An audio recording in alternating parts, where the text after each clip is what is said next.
people at the palliative care team came out to meet with me and basically said, well, the first visit was, we don't know what sort of cancer you got, but you have got cancer. It has gone on your spine. In my case, at the time, they said we can see the tumours on your spine.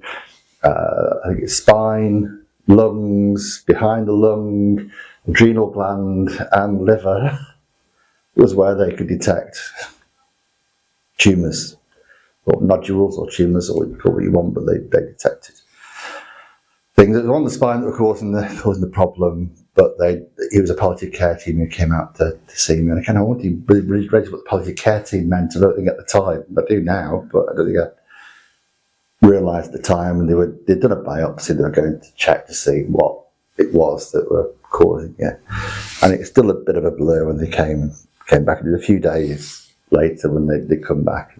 Well, they came back a few days later and said your PSA level was 600 or something like that. It was in the high hundreds. So they said it's inevitably going to be prostate cancer caused it, but we need to do the biopsy to confirm that. Obviously, it metastasized from somewhere. These were metastases. Metastasized from somewhere which they expected to be the prostate. And several days later, it did come back that it was the prostate. So it is cancer. It is metastatic prostate cancer with what was spinal cord compression. Prognosis is not great. Certainly, I was told without treatment, I certainly wouldn't survive more than a year. But with treatment, I might have.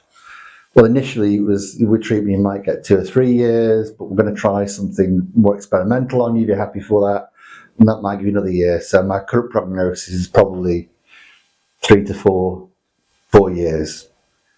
But with radiotherapy, with chemotherapy, my hair's dropped out. It has now come back. But I quite like the hat, so I'm keeping the hats. My nails came out. They're growing back.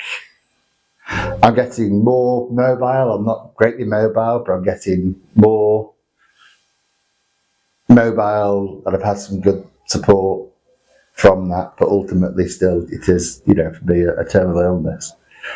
Men are terrified about the idea of prostate cancer.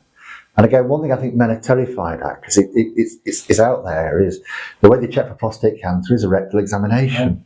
And men have got this real hang up about anyone going anywhere near their genitalia. I think male or female. I think they've got this thing. But actually, the first point, part of the prostate cancer check is a blood test.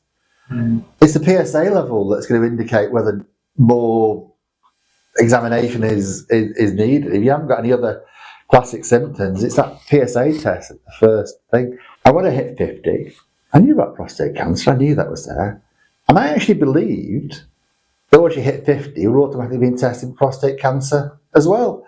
I automatically believed that those blood tests I was having taken every year from the age of 50 would include that check. I had no reason to not believe it included that check. I'd seen the news, I'd seen the bits and pieces.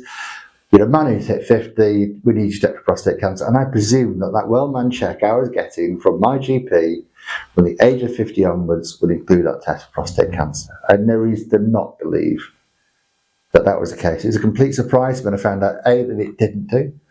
Even during all the process, when I've been to my doctor and said I'm in pain and whatever else, and they've done blood tests, they didn't check for that. They didn't check for PSA levels.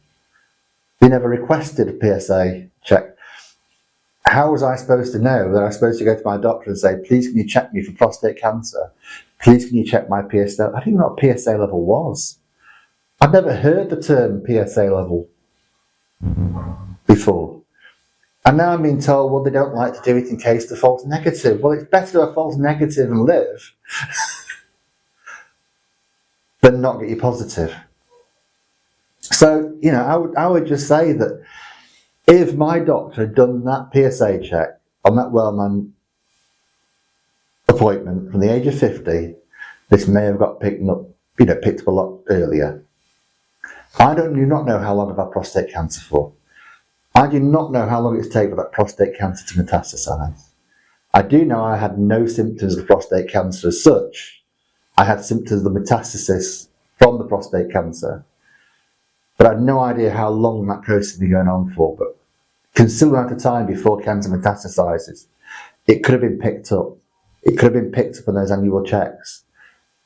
I might not have had it metastasize. I could be in that position now. It's being monitored, or it's being checked. So when I just urge any man to get a test, they say 50 plus. I mean, obviously, hopefully, if A&E started to do blood tests on PSA levels earlier, it might get younger men as well. But, certainly from a doctor's perspective, well-man test 50 should include a PSA test as standard. And I think men should campaign and pester and remind their doctors to get that PSA test until that's a standard thing.